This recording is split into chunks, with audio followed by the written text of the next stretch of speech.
Los sujetos procesales dentro del derecho penal. Dentro del artículo 440 del COIP se nos establece que son cuatro: la persona procesada, la víctima, fiscalía y la defensa. Cuando hablamos de la persona procesada, entendemos que es la persona natural o jurídica a la que fiscalía le ha formulado cargos. El rol que tiene es el de presunto sujeto activo de un delito en virtud del principio de inocencia. Su participación a lo largo de las diferentes etapas responde de la siguiente manera. Dentro de la instrucción está facultado a comparecer a la audiencia. Sin embargo, también podrá proveer de elementos probatorios de descargo a Fiscalía.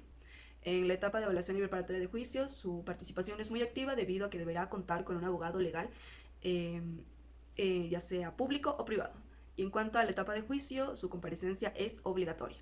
Cuando hablamos de la víctima como el sujeto pasivo al que se han lesionado bienes jurídicos, entendemos que el rol que practicará dentro de un proceso penal es el de víctima de un delito o sujeto pasivo del delito. Sin embargo, su participación dentro de las diferentes etapas procesales empieza incluso en la fase de investigación, en la que la víctima muchas de las veces es llamada a rendir su versión con el fin de esclarecer los hechos.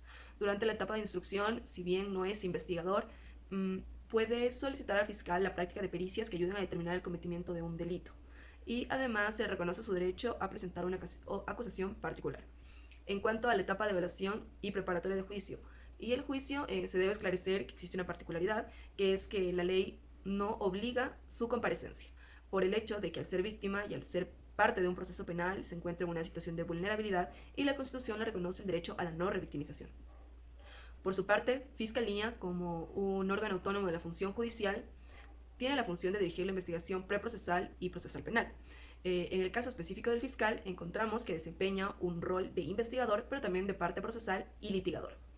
El rol de investigador es evidente en la fase de investigación previa, donde reúne elementos probatorios de cargo y de descargo e incluso llega a tomar versiones y, de ser el caso, solicita el testimonio anticipado. Este rol se mantiene durante la etapa de instrucción. Por otra parte, el rol de parte procesal y litigador es evidente en la etapa de evaluación y preparatoria de juicio y también en la etapa de juicio. En la etapa de evaluación, el fiscal comparece a la audiencia como parte procesal y deberá pronunciarse respecto de los vicios que puedan existir en el proceso y también anunciará las pruebas. En cuanto a la etapa de juicio, el fiscal, como litigador, deberá presentar su alegato de inicio, la práctica de las pruebas y el alegato de clausura.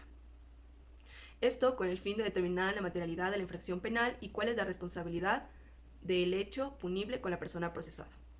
Por otra parte, cuando hablamos de la defensa, debemos entender que existe una defensoría pública y una defensa legal privada.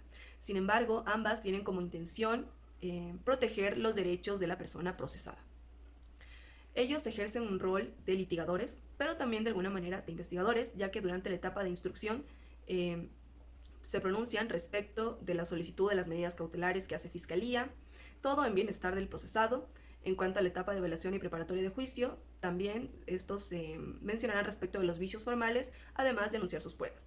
Y finalmente, la etapa de juicio, al igual que un fiscal, deberá tener un alegato de inicio, la práctica de sus pruebas y un alegato de clausura, además de reconocer que puede ejercer, en virtud del principio de contradicción, el contrainterrogatorio de las pruebas presentadas por la otra parte. Esclarecido estos puntos, cabe preguntarnos si el juzgador es parte procesal en un proceso penal. Y la respuesta es que no.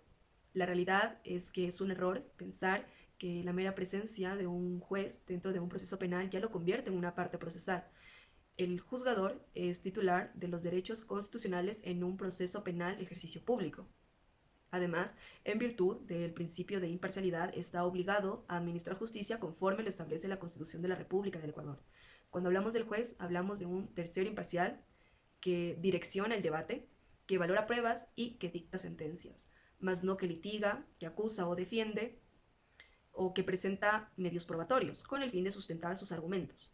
La realidad es que si se consideraría al juez como una parte procesal, estamos diciendo que debe presentar, en virtud del numeral 13, artículo 5 del COIP, argumentos que se cree asistidos, replicar argumentos, presentar pruebas y contradecir las que presente la otra parte. De esta forma, el juez se convierte en juez y parte, lo que significa que lesiona el derecho al debido proceso y además falla en el deber del juzgador, que es garantizar los derechos de las partes en conflicto.